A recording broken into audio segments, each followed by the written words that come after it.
Hey YouTubers, how you doing? Today I went to the Greenberg Toy and Train Show in Edison, New Jersey because I really wanted to pick up some more freight stock for my train table because I have way too many passenger sets. If it sounds like that there's static coming over your speakers, well, there's nothing wrong with your audio system. I just have a bunch of fans running down here in the basement along with a dehumidifier. Since we're in a heat wave, I'm just trying to keep cool. And on my dehumidifier right now, it shows 86 degrees Fahrenheit with 58% relative humidity. So it is pretty uncomfortable down here, so just trying to make the best of it. So the train show was awesome. There was a lot of vendors, a lot of trains I wish I could have. There was a couple running layouts, so I had a great time there. I even ran into Dave Griffin from DA Griffin Hobbies, so we talked about our layouts and some trains and stuff, so we had a great conversation. I left there with some bargains with some trains, and I'm happy with them, with what I have, so I can add them to my layout. So let's jump in and see what I got. My first train set was a K-line set when I was a child, and mostly all had Line L, but I completely forgot about the brand, so hey, let's jump back into K-line and see what they offer. So my first K-line engines I got here are twin Alco A units, and from what I was told that the power unit does not work on this. So we have a power unit and a dummy unit in here, so let's see what doesn't work on this thing. Alright, so here's our two units here, 2114, 2115. Let's open up the 114. Alright, so it's already missing a set of horns on top, I can tell.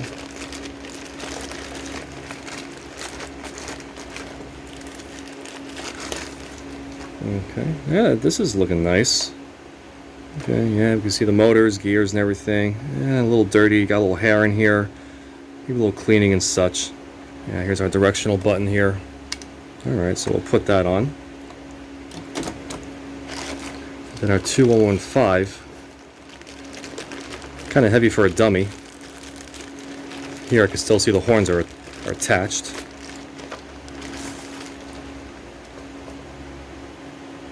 If this was supposed to be a dummy, why is there two motorized trucks on this? What's going on? There's no directional switch. Strange. Well, let's see what happens when we get them powered up. Alright, let's turn the power on. See what we got. Ooh. This one wants to move. I'm seeing nothing with that.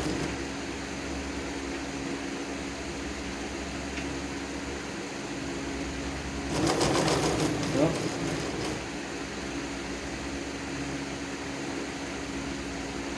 Nothing. Maybe there's a switch under here. You gotta toggle that.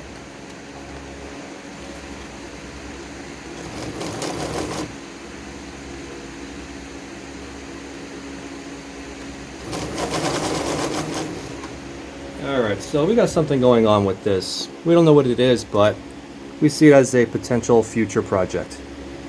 What's next? How about some K-line tank cars?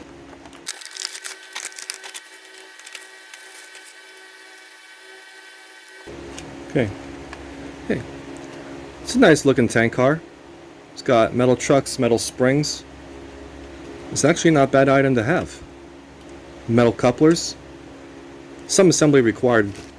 There was some parts that came with this, so it's not a big deal. Looking at a second tank car, I mean, it is nicely detailed. I'm looking at this to see where all the parts go to, so I know how to assemble the other car. But yeah, I mean, the detail, the rails, the rivets.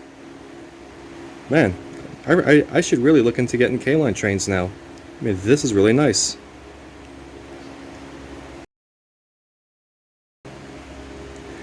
A 4-pack of iron ore cars. Each of them are individually numbered.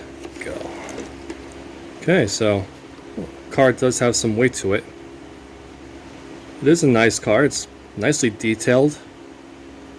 You can see all the sprockets, ratchets, whatever this is here. The riveting. The faces of the cars. Yeah, this is nice. I mean, a metal truck. Metal springs. Couplers are nice and firm. I like this.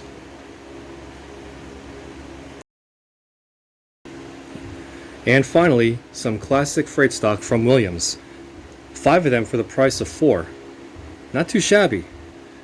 This one here doesn't have any plastic on it, but these four are still wrapped in plastic. So we have our gondola car here.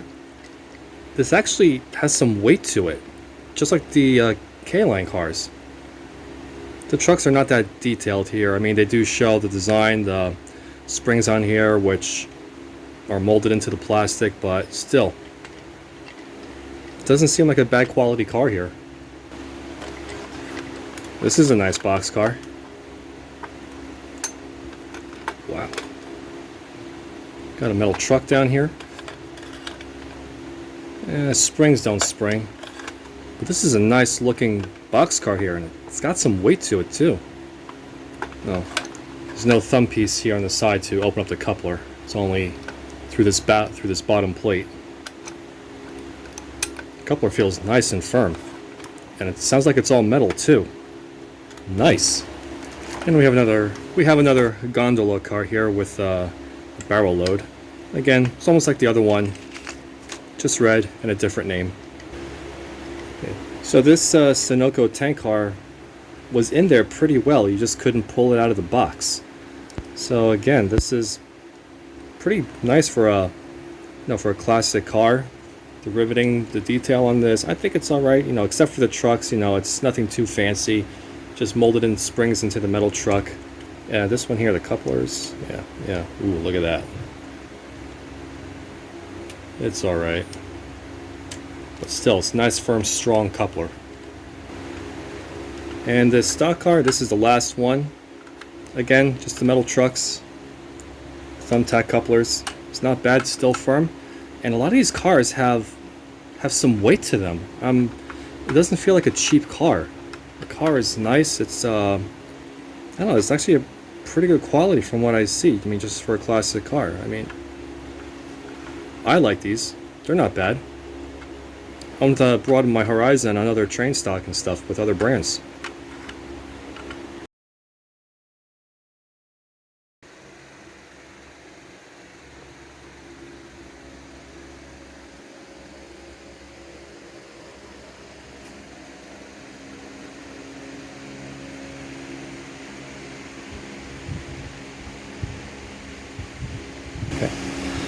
Since this train does have some weight behind it, I'm curious to see how much starting and sustaining force is required to get this train going. So with my fish scale in hand, let's get the numbers out. So let's say if we did a quick start,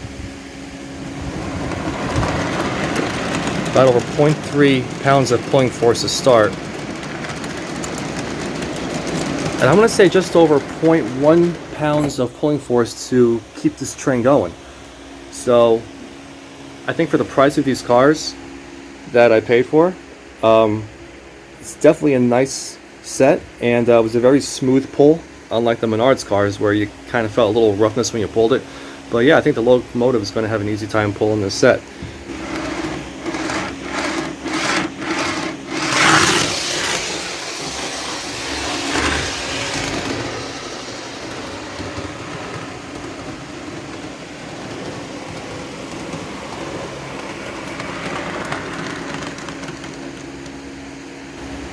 So the twin Alco A's would have been a nice locomotive set to run with this train, but unfortunately they need work.